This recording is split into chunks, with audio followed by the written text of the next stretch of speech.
Video का topic है कक्षा 9 से गति। जब हम गति की शुरुआत करते हैं तो हमारे सामने दो शब्द आते हैं, एक विराम अवस्था और एक गतिमान अवस्था। जब हम विराम अवस्था के बारे में सोचते हैं तो हम ये समझते हैं कि वो जो वस्तुएं जहाँ हैं वही रहती हैं, जो स्थिर है वही विराम अवस्था में है। और जब मैं गति की बात करती हूँ तो हमारे मस्तिष्क में ये आता है कि वो वस्तुएं जो एक स्थान से दूसरे स्थान पर चली जाती हैं वो गतिमान होती हैं। लेकिन अगर हम बस में बैठे यात्री का उदाहरण लें, वह अपने साथी यात्री के संदर्भ में स्थिर है, वो जहाँ बैठा था वहीं बैठा है तो वह स्थिर माना जाएगा। लेकिन अगर हम बात करेंगे तो बस जो है एक स्थान से दूसरे स्थान पर चली गई तो उसमें बैठे यात्री भी एक स्थान से दूसरे स्थान पर पहुंच गए, तो इसका अर्थ ये हुआ कि वो यात्री गतिमान था। अब प्रश्न ये है, क्या हम उसे स्थिर माने या गतिमान माने? तो उसको समझने से पहले हमें एक निर्देश बिंदु को समझना पड़ता है।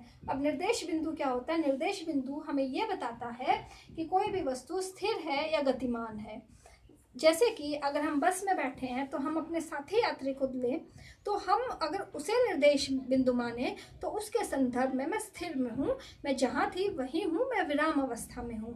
लेकिन अब मैं एक स्थान से दूसरे स्थान पर चली गई हूँ, अगर मैं मान लो बस अड्डे को अपना निर्देश बिंदु मानती हूँ तो उसके साथ मेरी दूरी समय के साथ बदल रही है तो मैं गतिमान हूँ। तो अगर निर्देश बिंदु के आधार पर हम वस्तुओं को स्थिर या गतिमान मानते हैं, अगर निर्देश बिंदु के अनुसार दूरी में परिवर्तन हो रहा है समय के साथ तो हम गतिमान हैं। अब हम जब बात करते हैं, हम अब बात करेंगे गतिमान वस्तुओं के बारे में। अब उसमें क्या होगा कि अगर हम माने कि हम एक स्थान ओ से चले और मान लिया हम बी पे पहुंच गए, इसमें ये जो दूरी है वो मैंने मीटर के हिसाब से लिखी है। अब देखते हैं क्या होगा कि जब मैं ओ से चलूंगी और बी पर पहुंचूंगी, इस जहां से मैं चलूंगी उसको हम प्रारंभिक स्थिति कहते हैं और जहां हम पहुंच जाते हैं उसको हम अंतिम स्थिति कहते हैं। और मैंने माना ओ से बी तक जाने के लिए लिया गया समय t है और यहाँ पे अब इन दोनों के बीच की लंबाई को, ओ से बी की लंबाई को हम दूरी कहते हैं। और यहाँ पे मैंने दूरी जो है वो 4 मीटर की तय की है और जो है दूरी का SI मात्रक हम मीटर मानते हैं। ठीक है, यह जब भी हमारे बात करेंगे कि दूरी, तो दूरी होगा एक प्रारंभिक स्थान से अंतिम स्थान तक, अंतिम बिंदु तक के बीच की लंबाई को हम दूरी कहते हैं।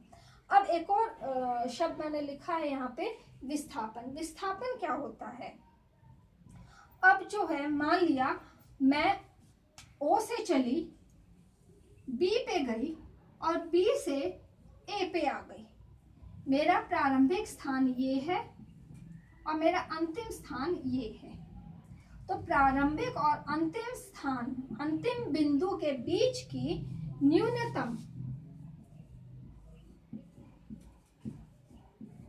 दूरी को विस्थापन कहते हैं। मान लिया हम यहाँ ए से चले, ए से बी तक गए 4 मीटर, बी से सी तक गए 2 मीटर, सी से डी तक गए 1 मीटर। तो यहाँ पे मैंने कुल दूरी तय की 4 + 2 + 1 यानी कि 7 मीटर। अगर मैं इसके विस्थापन की बात करूंगी तो विस्थापन क्या होगा? ए से लेके डी तक की जो दूरी होगी वो मेरा विस्थापन कहलाएगा। इसमें हम दिशा का ध्यान रखते हैं लेकिन इसका भी SI मात्रक मीटर है।